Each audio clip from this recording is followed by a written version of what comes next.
প্রবাসে থেকে যদি দেশের কেউ নতুন আসে তাহলে তার জন্য একটা কোথাও যেন টান কাজ করে। তো সেই টান থেকেই আমার পরিচিত এক ভাবির যেমন নিপা ভাবির বাসায় নতুন গেস্ট এসেছে বাংলাদেশ থেকে। তো তার উদ্দেশ্যেই আজকে ছিল আমার বাসায় দাওয়াত। তো সেজন্য আমি আমার বাসায় কিছু আয়োজন করেছি। তো চলুন সাথে থাকুন, দেখতে থাকুন, ইনশাল্লাহ আপনাদেরও ভালো লাগবে। আর এই দাওয়াতটা যখন আমি দিয়েছি তখন মাথায় রেখেছি যাতে প্রচণ্ড গরমের মধ্যে তাদের খেতে একটু ভালো লাগে। তো এই দাওয়াতে আমি চেষ্টা করেছি সাদা ভাতের সাথেও যেগুলা রাখা যায় সেগুলা, এবং পোলাওয়ের সাথেও যেটা রাখা যায়, যেহেতু প্রথমবার বাংলাদেশ থেকে কেউ একজন এসেছে আমার বাসায়।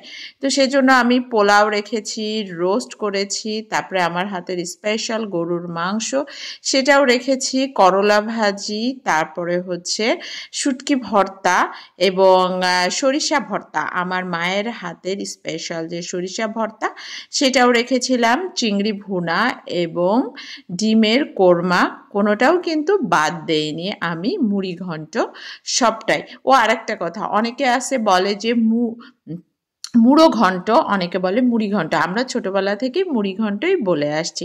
যাই হোক, শুধু তো খাবার দিলেই চলবে না, সাথে তো একটু নাস্তার আইটেমও রাখতে হবে। যদিও আমার গেস্টরা আস্তে আস্তে দেরি করে ফেলেছিল, তারা বেশ রাত মানে সন্ধ্যায় এসেছে, যার কারণে আমি নাস্তা খুব বেশি যে করেছি তা না। এখানে নাস্তার জন্য আমি রেখেছিলাম, যেহেতু গরম প্রচণ্ড, আমি কাস্টার্ড রেখেছিলাম ফ্রিজ থেকে ঠান্ডা, এটা বের করেছি। এটার জন্য কিছু ফল কেটে রেখেছিলাম, ঠান্ডা ফল, এবং এখানে আমি বুট ভুনা দিয়েছি। বুট ভুনার সাথেও কিন্তু একটু পেঁয়াজ, মরিচ, তারপরে শসা এগুলো কেটে রেখেছিলাম। সাথে হচ্ছে মুরগির মাংস দিয়ে একটু নুডলস রান্না করেছি, যাতে এটা বাচ্চারাও পছন্দ করে এবং আমার বাচ্চারাও খেতে পারে, সবাই পছন্দ করে। এই তো ছিল আমার খাবারের টেবিল। কেমন হয়েছে অবশ্যই আপনারা কমেন্ট বক্সে জানাতে ভুলবেন না।